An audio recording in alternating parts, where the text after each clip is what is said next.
F junction के अंदर expiry special के दूसरी कड़ी को शुरू कर रहे हैं। कल भी हमने एक्सपायरी स्पेशल के अंदर आपको अगस्त सीरीज़ के काफ़ी बेहतरीन ट्रेड बताए, इंडेक्स का पूरा लेखा जोखा आपके सामने रखा और आज भी हम वैसे ही करने जा रहे हैं। आज हमारे साथ जो मेहमान होंगे गौरव बिस्सा हैं, जिनसे हम बातचीत करेंगे। गौरव जी बहुत बहुत शुक्रिया, थैंक यू वेरी मच आज समय देने के लिए। लेकिन पहले कुछ इंपॉर्टेंट डाटा पर चले आते हैं, पहले वो देख लेते हैं और एक एक करके हम सीरीज़ के कुछ एक नंबर्स भी हम आपके सामने रखेंगे। पहले तो मैं ये लेके आते हैं आपके सामने कि इस समय का रोल ओवर का नंबर्स क्या कह रहा है, रोल ओवर का डाटा कितना है। साथ ही आपको ये भी बताते हैं कि कहाँ पे पॉजिटिव रोल ओवर, कहाँ पे नेगेटिव रोल ओवर इस समय हो रहा है। और आपको ना केवल पिछले 3-4 एक्सपायरीज का डाटा आपको बताते हैं, बल्कि ये भी बताते हैं इस साल में बेहतरीन एक्सपायरी कौन कौन से समय हुई है। 60% का अब तक का रोल ओवर निफ्टी पर हो चुका है। ये एवरेज आज क्लोज होते होते करीब 65% हो जाएगा। निफ्टी बैंक के अंदर 56% तक अभी तक का रोल ओवर है, अभी दोपहर के 12 बजे हैं और उम्मीद करते हैं कि इसमें भी रोल ओवर का पिकअप आपको बढ़ता हुआ दिखेगा। ज़्यादा रोल ओवर वाले शेयर्स आपकी स्क्रीन पर आ जाएंगे, कम रोल ओवर वाले स्क्रीन भी आपके शेयर्स पे आएंगे आपकी स्क्रीन पर। Adani ports, Colgate, Bata India उसमें देख पा रहे होंगे। इन 4 शेयर में से 2 तो कंज्यूमर वाले शेयर्स हैं। तो आगे चल के अगर जैसे राठी जी भी कह रहे थे कि अगर इन्फ्लेशन कम होती है तो कंज्यूमर गुड्स को बेनिफिट मिलेगा। ये कुछ आपको वैसे यहाँ पे शेयर्स दिख रहे हैं। अदानी ग्रुप में से अदानी पोर्ट्स का रोल ओवर काफ़ी स्ट्रॉन्ग है और ये सबसे ज़्यादा रोल ओवर में बढ़ने वाले शेयर्स में से भी एक है। सबसे कम वाला दिखाइए, जल्दी स्पीड से ग्राफिक्स दिखाते जाइए ताकि आज डाटा बहुत है, हम सब कुछ सामने नहीं रख पाएंगे जल्दी। एनटीपीसी 58, सिटी यूनियन बैंक 50% और एमसीएक्स पे 46% का रोल ओवर है। अभी तक के रोल ओवर के आंकड़े आपकी स्क्रीन पर है। अब आते हैं इसके मंथली और साथ ही ईयरली बेसिस पर किस तरह से नंबर हैं। अभी तक क्योंकि जुलाई सीरीज खत्म नहीं हुई है इसलिए हमने 6.5% लिखा है, जो कल की क्लोजिंग बेसिस पर कैलकुलेटेड है। आज अगर आप 1% जोड़ देंगे तो आपकी बेहतरीन क्लोजिंग हो सकती है, बेहतरीन एक्सपायरी हो सकती है। और आप जून, मई, अप्रैल तीनों के अंदर अगर आप लॉसेस जोड़ देंगे, 4, 3, 7 और 2 करीब 9% का बनता है, तो 9% में से करीब 8% की रिकवरी आपको सिर्फ एक ही मंथ में मिल जाएगी, जिसको हम कहते हैं जुलाई का महीना। अब आप ये देखेंगे कि कौन कौन सी एक्सपायरी पिछले 1 साल में बेहतरीन रही हैं। अगस्त 2021 में 8.5%, सितंबर में 2.5%, 3% करीब, मार्च 22 में 4% और जुलाई में अब तक तो 6.5%। कल तक का डाटा अभी क्लोज होने पर इसको भी हम अपडेट करेंगे। और कोई बड़ी बात नहीं है कि साल की one of the best expiry भी हो जाए अगर ये 8.5% को पार कर जाती है, क्योंकि आज क्लोज नहीं हुआ इसलिए डिक्लेयर नहीं कर सकते one of the best expiry है, बट हाँ सेकंड बेस्ट है, इसमें कोई दो राय नहीं है। अब तक अपनी स्क्रीन पर आप ये डाटा देख ही पा रहे होंगे। खैर अब हम सीधा बढ़ते हैं आज के मेहमान की तरफ और उनसे जरा ये पता कर लेते हैं कि उनकी तरफ से अगस्त सीरीज़ की कौन कौन से ट्रेड हैं। फिर हमने आज कुछ मेहमानों से और भी बातचीत की है, उनके सौदे भी आपके सामने रखेंगे। कल भी आपको कुछ ट्रेड बताए थे, वो भी आपको गिनवाएंगे, रिपोर्ट कार्ड भी दिखाएंगे, सब कुछ बताते हैं। लेकिन पहले गौरव जी का स्वागत करते हैं। गौरव जी बहुत बहुत शुक्रिया, थैंक यू वेरी मच। आज आप एक्सपायरी वाले दिन हमको समय दे रहे हैं, बहुत अच्छा लग रहा है आपसे बातचीत करके। सर सीधा अगस्त सीरीज़ के ट्रेड ही बताना शुरू कीजिए मेरे को कि मान लीजिए मैंने जुलाई में अच्छा रिटर्न कमाया, अब अगस्त में कहाँ पर ट्रांसफ़र कर जाऊँ या कौन से शेयर है जिस पर मेरे को ध्यान देना है सर? गुड आफ्टरनून निपी जी। पहला जो शेयर रहेगा वो है भारत फोर्ज का। यहाँ पे अगर आप देखेंगे अच्छे कंसोलिडेशन के बाद में स्टॉक जो है वो आ रहा है। कल हमको ब्रेकआउट देखने मिला डेली चार्ट्स पे, वॉल्यूम पार्टिसिपेशन में था, ओवाई बिल्डर भी आपको देखने मिला है। आज फॉलो अप बाइंग भी देखने मिली है। तो यहाँ पे मुझे लग रहा है कि काफ़ी एक स्ट्रॉन्ग अपसाइड आपको देखने मिल सकती है। स्ट्रॉन्ग सेक्टर का स्टॉक है तो यहाँ पे एक क्वेश्चनिंग फैक्टर भी आपको देखने मिल जाएगा। तो 695 के स्टॉप से बाय कर सकते हैं और ऊपर में जो है 770 से 780 तक के लेवल जो है ये आपको यहाँ पे देखने मिल सकते हैं भारत फौज में। दूसरा जो है वो है जिंदल स्टील एंड पावर। जहाँ पे अगर आप देखें तो काफ़ी सारे जो नाम है, मेडल नेम्स हैं, वो काफ़ी अच्छे चमक रहे हैं। चाहे आप टाटा स्टील ले लीजिए, आज अभी थोड़े विभाजन हो जाए सब कह रहे थे, उसके बाद में थोड़ा वैल्यू कम दिखेगी, बट ओवरऑल आप स्ट्रक्चर देखेंगे तो 850 से स्टॉक जो है वो 950 तक चला गया था। हिंडाल को आप देख लीजिए 15-20% की अपसाइड को देखने मिल चुकी है जुलाई में। और भी काफ़ी सारे स्टॉक्स हैं यहाँ पे। अगर आप जिंदल स्टील पावर देखेंगे तो अगेन एक पोलैरिटी थी, उसके ऊपर स्टॉक जो है वो ट्रेड कर रहा है। एक अच्छे ब्रेकआउट हमको देखने मिल रहे हैं और यहाँ पे भी आपको वॉल्यूम पार्टिसिपेशन अपटिक में देखने मिल रहा है। तो यहाँ पे 366 के स्टॉप से बाय कर सकते हैं, 390 का इसमें टारगेट होगा। ओके ठीक है, जिंदल स्टील आपकी लिस्ट में है। ये शेयर एक बार लेवल्स आप नोट कीजिएगा 390 का। आज हम कोशिश ये करें कि ज़्यादा से ज़्यादा शेयर्स आप तक रख दें पहले ही। हम अपने वाले शेयर्स भी रखेंगे जहाँ पे तेज़ी मंदी सब कुछ देखने को मिल रही है, लेकिन ये अगस्त सीरीज़ के सारे ट्रेड है। जिंदल स्टील एक बार गौरव सर का वापस से दूसरा सौदा भी दिखाइए जो उनके रिकमेंडेशन लिस्ट में है। सारे के सारे ट्रेड आप फटाफट से बताते जाइए, हम दिखाते जा रहे हैं आपकी स्क्रीन पर। और जो दूसरे मेहमान हैं उनके बारे में भी हम आपके सामने व्यू रखेंगे। भारत फोर्ज ये आज भी हमारी लिस्ट में था, अभी थोड़ी देर पहले मैंने इसको देखा, चेक किया था। और Bharat forge one of the finest share हो सकता है अगली सीरीज़ के लिए। ध्यान रखिए करीब 1.5 से 2% ऊपर है और खासकर डिफेंस से जुड़ी हुई कंपनीज में। हालांकि की कंपनी थोड़ी कम है, बट हाँ उनका रोल ओवर इस समय ठीक है, जो भी F&O के अंदर है। 770 रुपये तक का टारगेट आपकी स्क्रीन पर यहाँ पे आता हुआ दिख रहा है। 695 का एक स्टॉप लॉस आप इसमें रख सकते हैं। ये तो हो गया कुछ एक बेहतरीन ट्रेड आपको जो गौरव ने दिए हैं, एक तो जिंदल और दूसरा भारत फोर्ज, ये आपकी लिस्ट में आ गया। अब कुछ और मेहमानों से भी हमने बातचीत की है, एक बार ज़रा मैं उनकी भी सूची आपके सामने रख देता हूँ, आप ज़रा वो भी चेक कीजिएगा कि कौन कौन से मेहमान हैं जिन्होंने हमको ये ट्रेड दे के बताया है। आपकी लिस्ट आती जाएगी आपकी स्क्रीन पर। क्षितिज गांधी का पहले हम ट्रेड लेके आते हैं। भारत फोर्ज उनकी लिस्ट में भी है, 795 उनका भी टारगेट है, 680 उनका भी ऑलमोस्ट वही स्टॉप लॉस है। तो भारत फोर्ज आपकी लिस्ट में होना चाहिए जुलाई के अंदर, अगस्त के अंदर। HDFC बैंक, कल आपको ध्यान होगा हमने कल जब राहुल शर्मा से बातचीत कर रहे थे, उन्होंने भी HDFC बैंक के बारे में बातचीत की थी। आज सुबह नरेश जब हमारे साथ जुड़े थे तब भी HDFC बैंक के बारे में बातचीत कर रहे थे। ये शेयर भी आप लिस्ट में रखिएगा। इसके अलावा अजीत मिश्रा से हमने बातचीत की है, PVR का ब्रेकआउट हुआ है, ये शेयर थोड़ी और चल सकता है। तो एक बार जरा अजीत मिश्रा के सौदे दिखाइए, और चंदन के भी ट्रेड हम आपको दिखाएंगे। PVR के अंदर आप खरीदारी करके चल सकते हैं। 2250 रुपये तक का टारगेट है। चंदन तापड़िया इसको 2150 तक का टारगेट दे रहे हैं। अजीत का 2250 तक का टारगेट है। स्टॉप लॉस चंदन जो कह रहे हैं वो 2000 का। कुल मिला के बात यह है कि जिन के पास ये सौदे पहले से पड़े हैं, एक तो पॉजिटिव रोल ओवर लेके जाएं, अपना पहला पॉइंट। दूसरा, जिनके पास नहीं है उनको ऐसा लग रहा हो कि हमको अगस्त सीरीज़ के अंदर कुछ एक ट्रेड लेने, हम एक दो सौदे ही लेंगे, इससे हमारी कैपेसिटी नहीं है, इससे हम करेंगे नहीं ट्रेड, तो उनके लिए ये ट्रेड काफ़ी ठीक आपको साबित होते हुए दिख रहे होंगे। इसमें आपने PVR को शामिल कर दिया। एक मैं आपको और ट्रेड बताता हूँ, वो है बर्जर पेंट। अजीत की भी रिकमेंडेशन है। चंदन की अगर और कोई ट्रेड है तो आप दिखाइए जरा स्क्रीन पर, नहीं तो PVR तो हमने नोटिस करवा दिए। बर्जर पेंट अजीत मिश्रा का ट्रेड, 655 का टारगेट है, 580 का स्टॉप लॉस है। तो बर्जर पेंट उनकी लिस्ट में है, PVR भी उनकी लिस्ट में है, जिसका टारगेट है करीब 2250 रुपये। तो अजीत के ट्रेड, चंदन के ट्रेड आपने नोट कर लिए। साथ ही क्षितिज गांधी के ट्रेड, HDFC, भारत फोर्ज, जो गौरव हमको आज ट्रेड बता रहे हैं वो 2 सौदे उन्होंने दिए हैं। एक तो जिंदल स्टील दिया है और दूसरा उनकी लिस्ट में भारत फोर्ज है। तो ये आज के अगस्त सीरीज़ के बेहतरीन सौदे हमने आपके सामने रखे हैं। हम इस कार्यक्रम में जब लास्ट में जाएंगे, जब क्लोज कर रहे होंगे, तो जो कल के मेहमान थे उन्होंने जो कुछ सौदे दिए थे अगस्त सीरीज़ के, वो भी हम आपके सामने रखेंगे। अच्छा, इन ट्रेड की वैलिडिटी या खूबसूरती कितनी है, मैं सिर्फ आपको रिपोर्ट कार्ड से दिखा सकता हूँ। एक बार रिपोर्ट कार्ड दिखाइए। जो कल हमारे मेहमान थे राहुल शर्मा, उन्होंने कुछ सौदे दिए थे, हालांकि हैं अगस्त सीरीज़ के, लेकिन 1-2 दिन में मार्केट में मोमेंटम इतना ज़ोर का बना है कि रिटर्न काफ़ी अच्छे आए हैं। वो रिपोर्ट कार्ड अभी आपकी स्क्रीन पर आ जाएगा। उन्होंने HDFC बैंक के बारे में कहा था, वहाँ से आपको करीब 1.5% का रिटर्न मिला। दीपक नाइट्रेट उन्होंने कहा था कि 1870 2000 तक का टारगेट दे रहे थे। ये अगस्त सीरीज़ का भी सौदा है, 2% का रिटर्न है। कल इंडिया बुल हाउसिंग, आपको ध्यान होगा जब हम चर्चा कर रहे थे, ये 102 हुआ था और मैंने आपको नोटिस भी करवाया था कि 102 का हो गया इंडिया बुल हाउसिंग फाइनेंस। इसमें कुछ मूवमेंट आ सकता है, 110 तक भी जा सकता है, कोई बड़ी बात नहीं है। और हमने राहुल जी से स्टॉप लॉस भी लिया था 97 98 का, आपका वो याद होगा अच्छे से। तो 3% का रिटर्न वहाँ से भी आया। तो कुल मिला के ये राहुल जी के ट्रेड हैं जो आपकी स्क्रीन पर दिख रहे हैं, करीब 6-6.5% तक का रिटर्न आपकी स्क्रीन पर है। और इसी कड़ी में हमने आज भी आपके सामने सौदे रखे हैं। तो काफ़ी सारे ट्रेड आपकी स्क्रीन पर आ चुके हैं। अब आप सेलेक्ट भी कर सकते हैं, आप पहले से हो तो उसमें बने भी रह सकते हैं, जैसे आपको ठीक लगे वैसे आप सौदे बनाइएगा अपने। आगे बढ़ते हैं, अब आ जाते हैं जरा आज के मार्केट के कुछ इंपॉर्टेंट डाटा पे। निफ्टी का एक बार डाटा दिखाया है हमने आपको, सीरीज़ का रोल ओवर, सीरीज़ का डाटा, सीरीज़ के अंदर अच्छे शेयर्स, कमज़ोर रोल ओवर वाले शेयर्स, वो तो दिखा दिए। अब जरा मैं आपको कुछ इंपॉर्टेंट ऑब्जर्वेशंस दिखाता हूँ।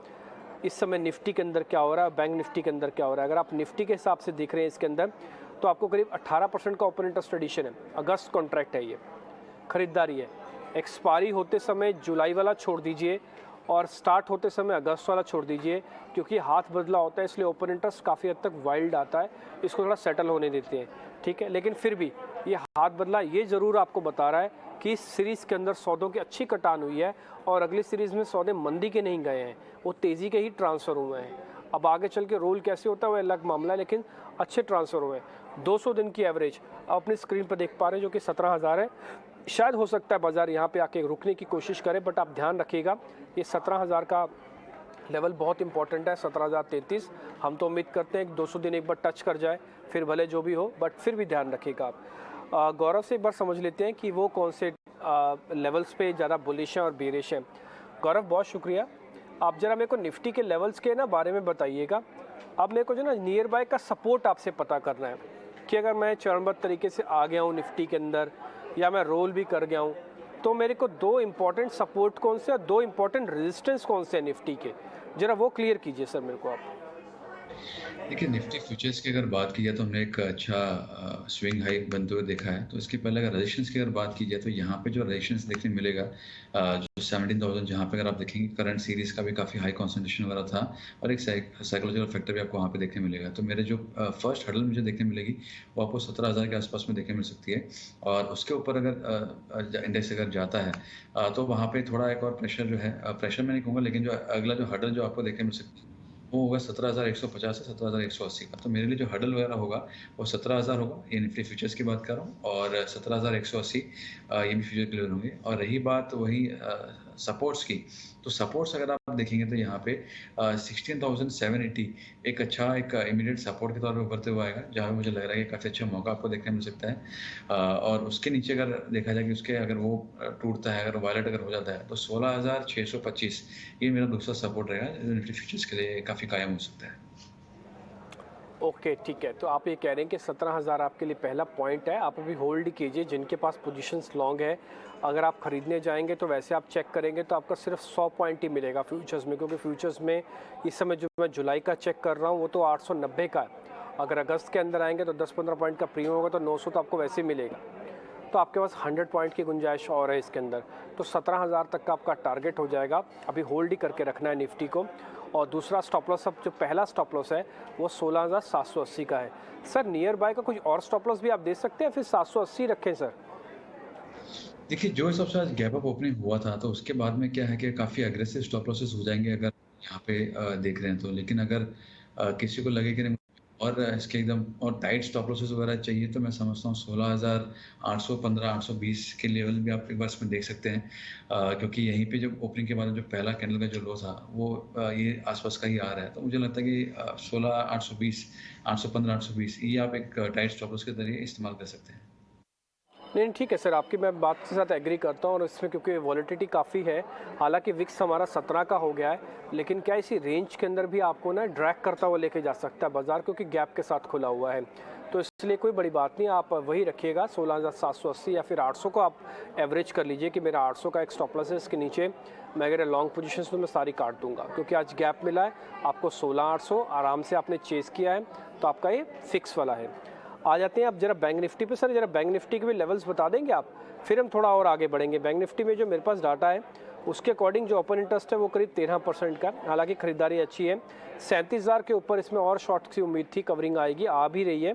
सर एक बार जरा आप बैंक निफ्टी के लेवल्स और बता दीजिए, वेरी इमीडिएट टारगेट और स्टॉप लॉस सर। देखिए बैंक निफ्टी का अगर आप इमीडिएट हर्डल देखेंगे तो ये 37,500 का जो है वहीं पे आपको एक बार देखने मिलेगा कि यहाँ पे है। लेकिन यहाँ पे अगर किसी को देखना हो ट्रेड वगैरह का ना हो, तो अगर आज है कोई आवरली क्लोज 37,200 के नीचे अगर देखने मिलता है फ्यूचर में, तो मुझे लगता है कि प्रेशर एक शॉर्ट टर्म प्रेशर आपको देखने मिल सकता है 200-300 पॉइंट का। तो यहाँ पे हर्डल तो मुझे 37,500 का दिख रहा है, जहाँ पे कॉल में अच्छा कॉन्सेंट्रेशन है। और अगर मैं ये देखूँ गैप एरिया जिसके पहले बना था, वो गैप एरिया भी तकरीबन वही लेवल्स के आसपास में आ रहा है। तो मुझे लगता है 37,500 एक की हडल एरिया हो सकता है आने वाले समय में। सपोर्ट की जहाँ पे बात की जाए तो यहाँ पे हमको एक अच्छा गैप देखने मिला था। 37,000 का एक इमीडिएट सपोर्ट एरिया है, मुझे लगता है कि एक टाइट रेंज में रहेगा। 37,000 लोअर एंड में, 37,500 अपर एंड में। ओके ठीक है, ये लेवल्स आपको स्क्रीन पर भी छपे हुए मिल जाएंगे ताकि आप इसको अच्छे से नोट कर पाएँ, आप समझ पाएँ। अब हम थोड़ा और आगे बढ़ते हैं और अब आ जाते हैं सीधा सीधा आज के तेज़ी वाले शेयर्स पे, यानी कि आज के फ्रेश लॉन्ग चार्ट्स पे एक बार, क्योंकि हमको आज का भी मार्केट देखना ही है। आपको अगले सीरीज़ के तो सौदे हम और भी चलते चलते बता के जाएंगे इसी कार्यक्रम में, लेकिन आपके आज के जो ताज़ा खरीदारी वाले शेयर्स हैं वो है हिंदुस्तान एरोनॉटिकल्स लिमिटेड। ये हमने अगस्त कॉन्ट्रैक्ट ही चेक किया, उसके बेसिस पर हम आपको बता रहे हैं, हमने जुलाई चेक ही नहीं किया। और दूसरा इंडसन बैंक, ये 1000 के ऊपर आ गया है, 1000 के ऊपर करीब 10-12% ही मूवमेंट देता है इसकी, अगर इसको टिकाना है तो। अगर नहीं टिकाना तो फिसल जाएगा फिर से। तो एक बार गौरव सर आप इसको चेक करेंगे। एक तो हिंदुस्तान एरोनॉटिकल्स है 4% ऊपर है, ये स्ट्रॉन्ग पुल बैक दिया, पहले साइडवेज हो गया था, अब फिर से स्ट्रॉन्ग पुल बैक आ रहा है। और एक इंडसन बैंक, ये 1000 के ऊपर अगर टिक गया, क्योंकि एक्सपायरी भी है और थोड़ा सा और बढ़ गया, तो क्या ये और अच्छे टारगेट्स दे सकता है सर? देखिए, एचएल की अगर पहले बात की जाए, इसका स्ट्रक्चर काफ़ी बेहतर है। अगर आप यहाँ पे देखेंगे, अच्छा रिटेस्ट करके स्टॉक जो है ऊपर गया, प्रीवियस स्विंग हाई को इसने पार किया है। 1975 जो है वो इसके लिए भी की सपोर्ट एरिया बन जाएगा जब तक ये सस्टेन होकर रहता है। मुझे लगता है कि यहाँ पे एक बार 2100 तक के लेवल आपको देखने मिल सकता है। तो स्ट्रक्चर काफ़ी अच्छा है। एक्सपायरी डे है, तो अगर थोड़ा डिक्लाइन देखने मिलती है तो रिस्क रिवॉर्ड फेवरेबल हो जाएगा। तो वो एंगल से अगर डिक्लाइन देखते मिलती है तो आप बाय कर सकते हैं। एचएल मुझे प्रेफर्ड पिक रहेगा। इंडसइंड की अगर बात की जाए तो यहाँ पे स्ट्रक्चर में ये नहीं कहूँगा कि बहुत वीक है सच। अपसाइड वो काफ़ी देखने मिल चुकी है। यहाँ पे भी मुझे लगता है कि जो एक इमीडिएट हर्डल जो आ रहा है वो आपको देखने मिलेगा टुवर्ड्स 1025 अगर सस्टेन हो गया तो यहाँ से एक अच्छी अपसाइड आपको देखने मिल सकती है। जो आप कह रहे थे 1100 तक के लेवल जो है वो इसके लिए ओपन अप हो जाएंगे। तो यहाँ पे मैं नहीं कहूँगा, या तो आप डिक्लाइन अगर देखने मिलता है तो आप डिक्लाइन में इसको ऐड कीजिए, या फिर अगर किसी को प्ले करना है तो प्रीवियस स्विंग है जो उसका था 1025 के आसपास का, वो एक बार निकल जाए तब बाय करना बेहतर होगा। ओके ठीक है, हज़ार की मर्यादा तो आपको हम सुबह भी बता चुके हैं कि इंडसन और हज़ार का बड़ा पुराना रिलेशन है। मैं आपको एक चार्ट के ज़रिए दिखाऊंगा, और ये चार्ट मैं आपको वैसा वाला दिखाऊंगा जिसमें आप फरवरी 2021 का माने, यानी कि ना केवल एक 6-7 महीने ये कि 1 साल पुराना और 1.5 साल पुराना आपको मैं चार्ट दिखाता हूँ इंडसन बैंक का। आपको उसमें हज़ार के लेवल की इंपॉर्टेंस पता लगेगी। अच्छा, इस बीच आप सर एक काम करेंगे, आप हिंदुस्तान एरोनॉटिकल्स का एक बार स्टॉप लॉस देंगे सर? टारगेट स्टॉप लॉस वापस से बता दीजिए ताकि हम ग्राफिक्स में बना पाएँ उसको। 1975 का इसका स्टॉप लॉस होगा और 2100 के लेवल्स के लिए इसको प्ले कर सकते हैं। ओके ठीक है, 2100 का टारगेट है आपका हिंदुस्तान एरोनॉटिकल्स का, और 1975 का एक स्टॉप लॉस है। अब आपको इंडसन बैंक के बारे में अब दिखाता हूँ। आप इंडसन बैंक के जरा चार्ट देखिएगा। इसके अंदर आपको जो चार्ट है वो है वीकली, यानी कि कई हफ्तों के, कई महीनों के, मैं बता चुका हूँ 1.5 साल के पुराने चार्ट अब आपको दिखा रहा हूँ। ये हज़ार के लेवल की आप लाइन देख पा रहे हैं, सीधी सीधी आप देख पा रहे हैं। इसके इर्द गिर्द ही घूमा है। ज़्यादा से ज़्यादा अगर बढ़त हुई भी है तो ये है इसकी बढ़त, ज़्यादा से ज़्यादा हज़ार के लेवल की बढ़त, जिसको हम परसेंट में देखें तो सिर्फ 10% है। पिछले 1.5 साल में अगर कोई शेयर इसी हज़ार के इर्द गिर्द घूमता रहे और सिर्फ 10% की बढ़त आपको दिखाई। अब आ जाते हैं, मैं गिरावट दिखाता हूँ। ज़्यादा से ज़्यादा गिरावट इसकी ये है, वो कितनी है? 10%, 10 से 12%। तो इस शेयर की हज़ार के आसपास का जो आँख मिचौली है वो चल रही है, अभी भी बहुत बड़ा मूवमेंट नहीं है। लेकिन हाँ, एक चीज़ मैं ज़रूर बोलूँगा, इसी चार्ट को मैं वापस से दिखाता हूँ। ये जो लास्ट की 2-3 कैंडल्स बनी है ना, ये थोड़ा कॉन्फिडेंस दिलवा रही हैं। तो उम्मीद करते हैं कि इस बार ये ना केवल इस रेंज को फिर से पार करके टिकाएगा। अगर ये कुछ भी नहीं करता है और अपने प्रीवियस हाई को ही टच करता है, जो कि करीब यहाँ से 12% ऊपर है। 12% कहने का मतलब कि 1120 रुपये, 1130 रुपये तक आपको मिल जाने चाहिए। इतना भी अगर हो जाता है तो निसन की ये सेकंड अटेम्प्ट होगी अपने प्रीवियस हाई को ब्रेक करने की। पिछले 1.5 साल में बाजार के अंदर कितनी उथल पुथल हुई है, इंडसन ने क्या किया, आपकी स्क्रीन पर मैंने आपको प्रूव करके भी दिखा दिया। खैर, मैं थोड़ा और आगे बढ़ रहा हूँ। एचएल के टारगेट स्टॉप लॉस सर ने जो बता दिए, एक बार आप वो भी दिखा दीजिए। और ये इंडसन तक का 1100 तक का है मूव, बट आपको स्टॉप लॉस थोड़ा सा देख के चलना होगा इसके अंदर। अच्छा सर, इंडसन का वैसे कोई स्टॉप लॉस रखना हो तो वो क्या रखा जाए? देखिए, इंडस्ट्री में मैं कहूँगा कि अभी मेरा ट्रिगर पॉइंट इसमें नहीं रहेगा, लेकिन किसी के पास अगर ऑलरेडी है और ट्रेलिंग स्टॉप लॉस के जरिए उसको अगर प्ले करना है तो यहाँ पे जो स्टॉप लॉस बनेगा वो है 973 का। ये अगर सस्टेन हो गया तो एक बाउंस अप और अपसाइड जो है वो कंटिन्यू हो सकती है। तो 973 के लिए आप स्टॉप लॉस रख सकते हैं।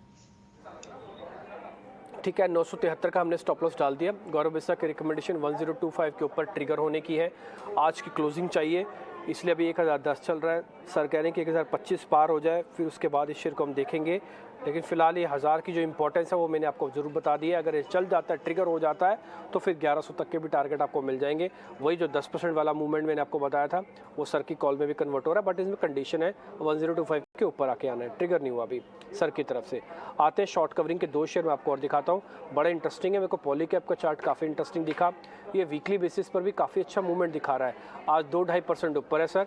पॉलीकैब एक बार जरा चेक कीजिएगा। दूसरा, एक रियल एस्टेट के अंदर भी रोल ओवर काफ़ी स्ट्रॉन्ग गया इस बार। डीएलएफ में शॉर्ट कवरिंग आना शुरू हो गई है।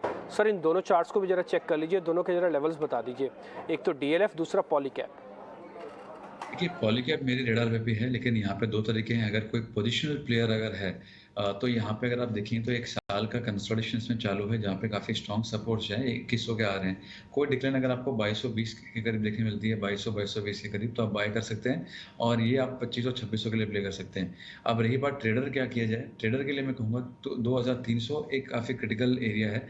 यहाँ पे चौथी बार है जहाँ पे आज हम 2300 पे आगे हटके हैं। मैं ये नहीं कहूँगा अभी दिन खत्म नहीं हुआ, बट अगर 2300 के ऊपर आवली क्लोज अगर आता है, आप बिल्कुल उसको बाय कर सकते हैं। आपका जो स्टॉप लॉसेस होंगे वो हो जाएंगे 2250 के, और ऊपर में जो है आप 2400 से 2450 के लेवल के लिए इसको प्ले कर सकते हैं। लेकिन ये कंडीशनल बाय होगा कि आवली क्लोज जो है वो 2300 के ऊपर होनी चाहिए। काफ़ी स्ट्रॉन्ग, काफ़ी बढ़िया इसके अंदर फिर आपको ब्रेकआउट के आवली चार्ट से ब्रेकआउट आपको देखने मिल जाएंगे। तो मैं समझता हूँ यहाँ पे मुझे वो थोड़ा बेहतर लग रहा है। ओके ठीक है, सर का मानना है कि 2300 के आसपास का अगर ये मूवमेंट मिल जाता है, ऊपर क्लोजिंग मिल जाती है, तो फिर एक काफ़ी स्ट्रॉन्ग बन जाएगा। मैं आपको पॉलीकैब का दो इंपॉर्टेंट चीज़ें दिखाता हूँ, सर भी उससे एग्री हो जाएंगे, आप भी ज़रा देखिएगा। और पॉलीकैब के अंदर 2450 का टारगेट क्यों आएगा, आप सिर्फ इसको एक सिंपल सा लॉजिक के साथ ही समझ सकते हैं। अब आते हैं क्योंकि वो 2300 की इंपॉर्टेंस है। बार बार multi break, multi support, multi resistance Polycab के अंदर बने हुए हैं, आप यहाँ पे देख पा रहे होंगे, मैंने आपके सामने ड्रॉ की है लाइन। और उसके बाद जब इसको फाइनली हमने जब लेवल्स को ब्रेक किया है, एक अपवर्ड राइजिंग चैनल बन गया। पहले पुल बैक का था, लेकिन अपवर्ड राइजिंग चैनल है। एक और चीज़ आप नोटिस कर रहे होंगे जो आपको थोड़ा एब्सेंट दिख रही होगी, वो है वॉल्यूम। वॉल्यूम इसके अंदर वापस से आने लग गया है। ये जो बड़ी सी आप कैंडल देख पा रहे हैं, उसी वॉल्यूम का नतीजा है कि इसको अपवर्ड राइजिंग चैनल पे लेके आया है। अब पहली बात क्या है, सर आपको क्या बता रहे हैं कि 2300 का लेवल, यानी कि इस रेंज को जब हम ब्रेकआउट कर देंगे, जो हमारा पुराना सपोर्ट एरिया है, उसके बाद हम एक नई ट्रैजेक्टरी के अंदर वापस लौट आएंगे। तब हमारा ये जो पुल बैक है, जिसको हम अभी शक की निगाह से देख रहे हैं, ये कंप्लीट हो जाएगा। और उसके बाद जो शॉर्ट कवरिंग इसके अंदर आएगी, फिर एक्सपायरी की ज़रूरत नहीं है, फिर आपको पुल बैक बहुत स्ट्रॉन्ग मिलेगा। और इस चैनल का अपर एंड जो है वो ये जो लेवल है, ये करीब 2450 रुपये तक का ही है, तो आपको यहाँ तक का मूवमेंट मिल सकता है। पॉलीकैब पे ज़रूर ध्यान रखिएगा, ये अच्छा मूव है, 2300 के अटेम्प्ट बहुत ज़्यादा दूर नहीं है, इस पर आपको ध्यान रखना है। तो ये एक पॉलीकैब हो गया। अच्छा सर, चलते चलते मैं एक शेयर बस आपसे और पता कर लेता हूँ, अशोक लीलैंड में कितनी गिरावट और आ सकती है सर? देखिए, अशोक लेलैंड की अगर बात की जाए तो यहाँ पे जो है स्टॉक वो 150 का जो लेवल है, उसके ऊपर कोई आवली क्लोज है, डेली क्लोज भी आ नहीं रही है। तो यहाँ पे जो इसके सपोर्ट एरिया है, अच्छे खासे सपोर्ट जो होंगे इमीडिएट लेवल्स पे, वो 142 के हैं। सस्टेन हो गया तो एक फिर से बाउंस आएगी। यहाँ पे भी जो बाई है, जब तक आपको एटलीस्ट 1 घंटे की क्लोजिंग 150-151 के ऊपर नहीं आती है, यहाँ पे आप बाय मत कीजिए। थोड़ा ऊपर में बाय करना बेहतर है, लेकिन कन्विक्शन जो है वहाँ पे ज़्यादा आएगा। अभी थोड़ा मुश्किल लग रहा है, बार बार अपने टॉप बनाता हुआ दिख रहा है, और ये टॉप अच्छे नहीं है इसके, और यही इसको बार बार परेशान कर रहा है इस रेंज के अंदर। अशोक लीलैंड पे फिलहाल आज आप देख पा रहे हैं 2% माइनस है और 24% का ओपन इंटरेस्ट है। तो इसका मतलब है कि आज अनवाइंडिंग का प्रेशर इसको ड्रैग करके वापस लेके जा रहा है। ये तो इसका जुलाई कॉन्ट्रैक्ट है, अगर आप इसका अगस्त कॉन्ट्रैक्ट डालेंगे ना, तो आपको और क्लियर हो जाएगा कि वहाँ पर भी प्रेशर है। ये आप देख पा रहे हैं 13% का ओपन इंटरेस्ट और ऊपर से 2% माइनस। इसका मतलब है कि इस बार की अनवाइंडिंग का प्रेशर और जो सौदे रोल होके जा रहे हैं, वो अगली सीरीज में नेगेटिव होके जा रहे हैं। तो इसलिए अशोक लीलैंड थोड़ा कमज़ोर कैंडिडेट है। सर का मानना है कि 150 जब तक नहीं आता, ये ठीक नहीं होगा। इसलिए ऑटो का रोल ओवर कमज़ोर, उसमें अशोक लीलैंड कमज़ोर, ये सिर्फ आपको नोटिस करवाना था, जो मैंने आपको करवा दिया। गौरव सर, बहुत बहुत शुक्रिया, थैंक यू वेरी मच आज कार्यक्रम में जुड़ने के लिए, बताने के लिए सभी के सभी ट्रेड सर, बहुत बहुत शुक्रिया, thank you very much sir. अच्छा लगा आपसे बातचीत करके। आगे चलते चलते मैंने आपसे वादा किया था कि आपको मैं, जो कल हमारे मेहमान थे जिन्होंने आपको अगस्त सीरीज़ के ट्रेड दिए थे, उनके ट्रेड आज भी अच्छे चल रहे हैं और वो अगस्त सीरीज़ के अंदर आगे और बढ़ सकते हैं। आपको मैं जल्दी से वो स्पीड से वो दिखाता हूँ। सौरभ सिसोदिया सन फार्मा के बारे में रिकमेंडेशन दे रहे थे, कुणाल बोथरा ने आपको कोल इंडिया के बारे में बताया है, इंडसइंड बैंक के बारे में बताया है, पीवीआर के बारे में आपको अजीत ने भी बताया है, थोड़ी देर पहले क्षितिज भी आपको बता रहे थे कि खरीदारी करके चलें। भारत फोर्ज को लेकर गौरव बिस्सा भी बोल के गए हैं, और साथ ही जिंदल स्टील को लेकर उनके रिकमेंडेशन है। हिंदुस्तान एरोनॉटिकल्स, पीवीआर, ये वो सब सौदे हैं जो चंदन तापड़िया की तरफ से भी दिए गए हैं। आप राजेश पलविया की तरफ से पीआई इंडस्ट्रीज़ है और उनकी तरफ से भी कोल इंडिया है, और साथ ही आप कुणाल बोथरा और राहुल शर्मा की तरफ से एचडीएफसी बैंक, और उन्होंने भी कोल इंडिया के बारे में बताया है आपको। और आप इन सभी शेयर्स का फ़ायदा उठा सकते हैं। अगर आपसे कोई शेयर मिस हो गया है, इसकी रिकॉर्डिंग चेक कर लीजिएगा, देख लीजिएगा, फ़ोटो खींच लीजिए, जैसे आपको ठीक लगता हो आप कीजिए। लेकिन हमारी उम्मीद, हमारी कोशिश है कि जुलाई सीरीज़ जैसे आपकी अच्छी गई है, आपके साथ हम रहे, और अगले अगस्त सीरीज़ के अंदर भी उम्मीद करते हैं कि आपको बेहतर रिटर्न मिल पाए with the experts help. Thank you very much, बहुत शुक्रिया शो को देखने के लिए, नमस्कार।